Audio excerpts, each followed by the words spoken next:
గంగారం మండలం పరిధిలోని దుబ్బగూడెం గ్రామంలో అమాయక ఆదివాసీలు దశాబ్దాలుగా సాగు చేసుకుంటున్న భూములు, పండించిన పంటలు ఇప్పుడు పెట్టుబడిదారుల చేతుల్లోకి వెళ్లిపోతున్నాయని గ్రామస్తులు ఆవేదన వ్యక్తం చేస్తున్నారు.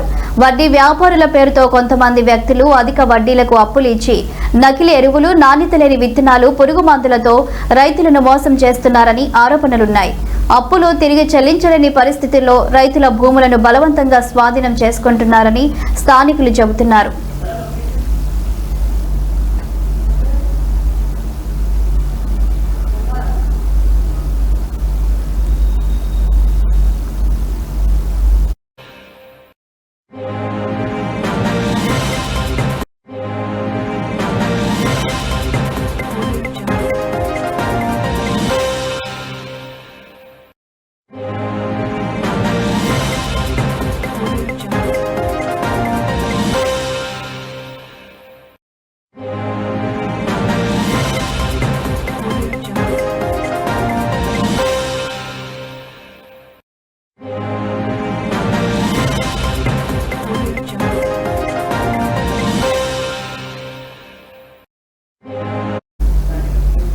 అంతేకాకుండా కుటుంబాల మధ్య గొడవలను ప్రేరేపించి భూములను తమ ఆధీనంలోకి తీసుకుంటున్నారని గిరిజనులు ఆందోళన వ్యక్తం చేస్తున్నారు.